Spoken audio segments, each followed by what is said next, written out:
고난은 징벌이 아니다라는 제목으로 말씀 전하기 원합니다. 순종이라는 이 성경적 개념은 그 듣는 것, 그 히브리어로 이 사마입니다. 그러므로 이 말씀을 잘 듣는다라는 것은 곧 말씀대로 행한다라는 그러한 의미를 가지고 있습니다. 그래서 성경에서는 행동이 따르지 않고 말씀만 잘 듣는다라는 개념은 성립되지가 않습니다. 순종에 따른 이 복의 약속에 이어서 오늘 본문에서는 불순종에 따른 저주의 경고들이 잇따라 등장하고 있습니다. 이러한 재앙과 고통들은 그 전형적인 그 하나님과의 언약을 위반했을 때에 따르는 그러한 징벌들입니다. 하나님은 아담이 범죄하고 하나님을 피해 숨은 그때로부터 시작해서 지금까지 계속해서 죄인들을 부르고 계십니다. 즉, 죄와 이 허물의 그늘에서 나와 생명의 근원이신 그 하나님께로 오라는 것이죠.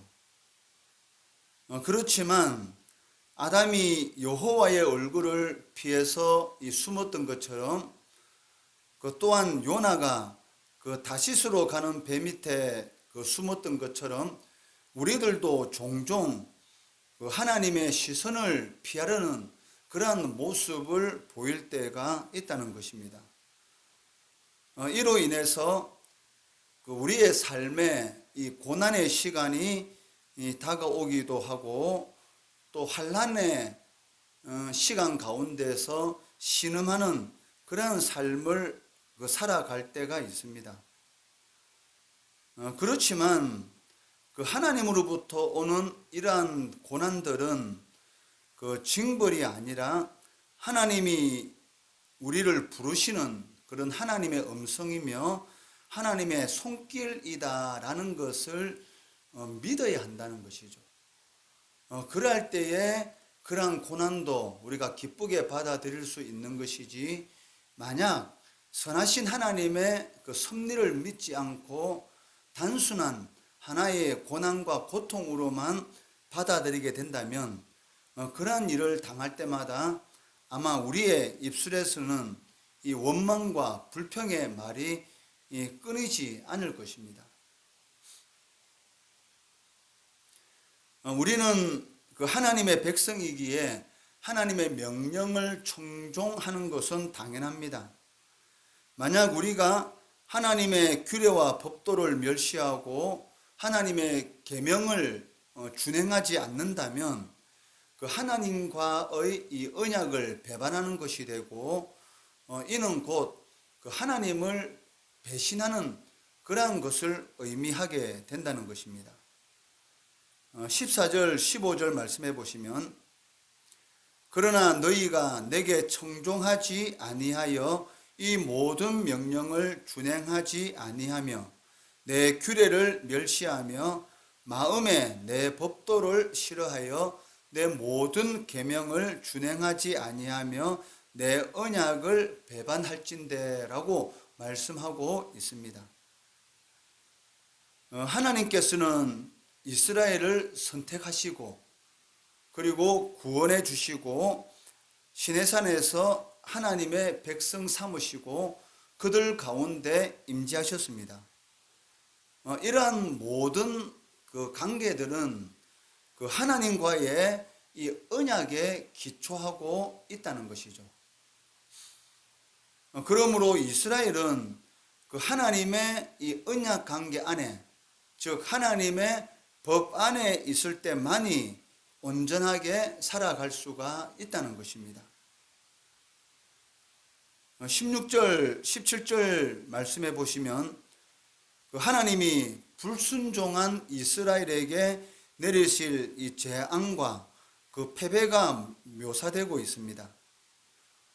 대적들은 득세하고 있고 이스라엘은 비참한 모습으로 도망하게 될 것이고, 심지어는 쫓는 사람이 없어도 불안해서 도망 다니는 그러한 상태에 이르게 된다는 것이죠.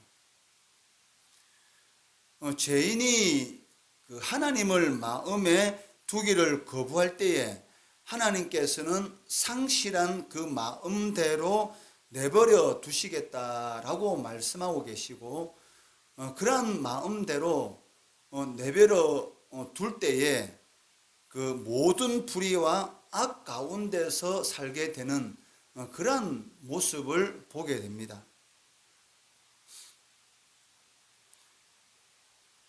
우리의 마음에 이 불안과 두려움이 지배하고 있고, 그 하나님이 우리를 그냥 내버려 두는 것처럼 느껴지고 있다면, 그것은 그 우리가 우리 마음속에 그 하나님 두기를 거부하고 있는 그런 상태다라고 생각할 수가 있다는 것이죠.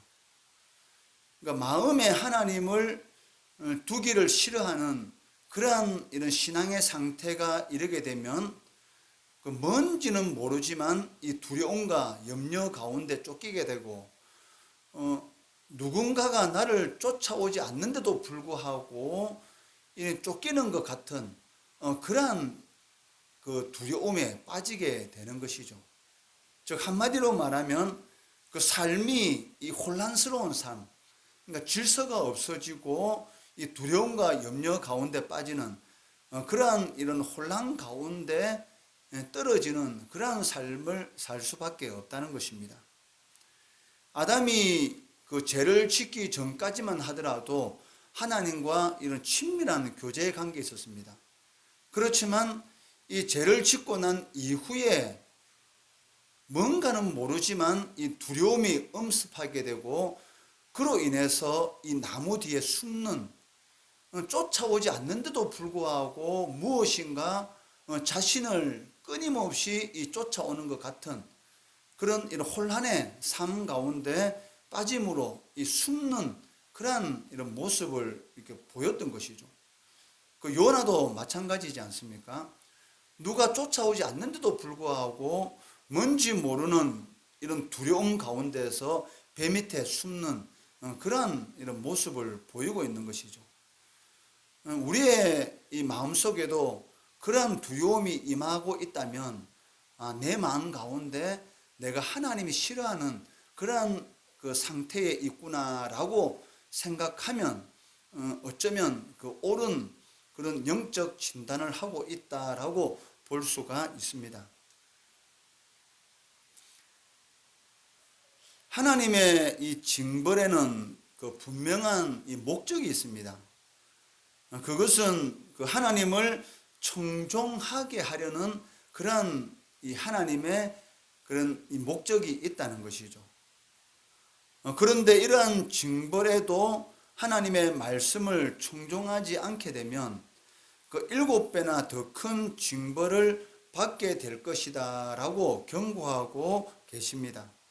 18절에 보시면, 또 만일 너희가 그렇게까지 되어도 내게 청종하지 아니하면 너희의 죄로 말미암아 내가 너희를 7배나 더 징벌하리라 라고 말씀하고 계십니다. 여기 7배나 더 징벌하리라 라는 이 말씀은 그 완전하고 처참한 그러한 환란이 일어나게 된다는 것입니다. 이사야 선지자는 그 이스라엘이 왜 매를 맞고 머리에서 발바닥까지 상처 투성이가 되었는지를 분명하게 알려주고 있습니다. 이사야 1장 3절에서 6절 말씀해 보시면, 소는 그 임자를 알고 나귀는 그 주인의 구유를 알건만은 이스라엘은 알지 못하고 나의 백성은 깨닫지 못하는도다 하셨도다. 슬프다 범죄한 나라요, 허물진 백성이요, 행악의 종자요, 행위가 부패한 자식이로다. 그들이 여호와를 버리며 이스라엘의 거룩하신 이를 만홀히 여겨 멀리하고 물러갔도다. 너희가 어찌하여 매를 더 맞으려고 패역을 거듭하느냐? 온 머리는 병들었고 온 마음은 피곤하였으며 발바닥에서 머리까지 성한 곳이 없이 상한 것과 터진 것과 새로 맞은 흔적뿐이거늘 그것을 짜며 사매며 기름으로 부드럽게 함을 받지 못하였도다 라고 경고하고 있다는 것이죠. 그 하나님의 백성들이 그 환난 가운데 떨어지게 되면 하나님께서는 반드시 그 회복을 시켜 주십니다. 그런데도 불구하고 싸매며 기름으로 부드럽게 하시는 하나님의 은혜를 경험하지 못하는 그 이유가 무엇입니까? 하나님을 만홀히 여기는, 즉 여호와를 버리는 그러한 폐역한 일을 행했다는 것이죠. 그런데 더 큰 문제는 이스라엘 백성이 이런 일을 당했는데도 불구하고 회개하지 않고 돌이키지 않고 오히려 하나님을 대항한다는 것입니다. 23절에 보시면 이런 일을 당하여도 너희가 내게로 돌아오지 아니하고 내게 대항할진대라고 말씀하고 있습니다. 이 악과 이 탐욕의 길을 포기한다는 것, 이것은 상당히 어려운 것 같습니다. 그 어린아이 손에 이 막대 사탕이 주어지면 그것을 빼앗는 것이 너무나 힘들잖아요. 그 어린아이 손에 있는 막대 사탕을 빼앗게 되면 그 일로 인해서 아이가 울부짖으면서 심지어는 이 땅바닥에 앉아 뒹구는 그러한 일들을 우리가 이 자녀를 키우다 보면 경험할 수가 있습니다. 이처럼 이스라엘 백성들이 행하는 이런 악, 그리고 이런 탐욕을 버리고 하나님 앞에 돌아오는 그런 생명의 길을 택해야 하는데도 불구하고 오히려 그 하나님을 대적하는 그러한 쪽을 선택한다는 것이죠. 이로 인해 그 하나님은 이 언약을 어기는 이스라엘 백성들에게 그 언약을 어김으로 당해야 할 이 저주를 행하겠다라고 선언하고 계십니다. 25절에 보시면 내가 칼을 너희에게로 가져다가 언약을 어긴 원수를 갚을 것이며 너희가 성읍에 모일지라도 너희 중에 연병을 보내고 너희를 대적의 손에 넘길 것이며 라고 말씀하고 있다는 것이죠. 이스라엘 백성들이 이 대적의 이런 공격을 피해서 성벽으로 둘러싸인 이 성으로 피한다 할지라도 그 성 안에 이 전염병을 일으켜서 한 사람도 제대로 이 삶을 누리지 못하도록 하겠다라고 경고하고 있다는 것이죠. 이 성경에 나타나는 이스라엘 백성들이 겪고 있는 많은 그 환난 가운데 이 전염병이 나타나는 것을 이렇게 볼 수가 있습니다. 그러니까 하나님의 자녀들이 하나님의 말씀에 불순종하는 그러한 삶을 살아갈 때에 하나님께서는 이런 그런 가뭄을 통해서 천재지변을 통해서 아니면은 대적들을 통해서 이런 그런 징벌을 행하시지만 또 다른 이런 방편으로는 그 전염병을 통해서도 하나님께서는 하나님의 백성들에게 징벌을 행하는 것을 보게 된다는 것이죠. 이러한 모든 일들 가운데서 벗어나는 길은 단 하나입니다. 그게 무엇이냐면 회개하고 돌이키는 것이죠. 징벌의 목적은 하나님께로 오라는 것이죠. 그러니까 회개하고 돌이키면 언제 그러한 일이 일어났는가 싶을 정도로 어느 한순간에 하나님께서 그 모든 일들을 해결해 주시는 것을 볼 수가 있다는 것이죠. 하나님을 기억하고 경건하게 살고자 하는 마음이 우리의 심령 가운데서 무뎌지기 시작하게 되면 그 세상에 있는, 즉 세상 사람들이 누리기를 원하는 이런 돈과 명예와 이 쾌락의 가치관이 우리의 마음을 이 침범해 들어오기 시작하게 됩니다. 그러면 우리가 가지고 있는 이러한 시간들, 그리고 재물과 열정들을 그 썩을 것을 위해서 낭비하는 그러한 삶을 살아가게 되고, 결국은 그러한 삶 때문에 우리들의 삶이 이 혼란한, 쫓아오지 않는데도 불구하고 쫓기는 그런 두려움의 삶을 살 수밖에 없다는 것이죠. 그러한 삶이 내 마음속에서 일어나기 시작하면 속히 깨닫고 하나님 앞으로 돌아와야 한다는 것이죠. 그렇지 않고 계속 세상을 섬기고 세상의 가치관을 따라서 살다 보면 결국 모든 것을 이 대적의 손에 빼앗기는 그 이스라엘처럼 그러한 상황에 처하게 되는 것을 보게 됩니다.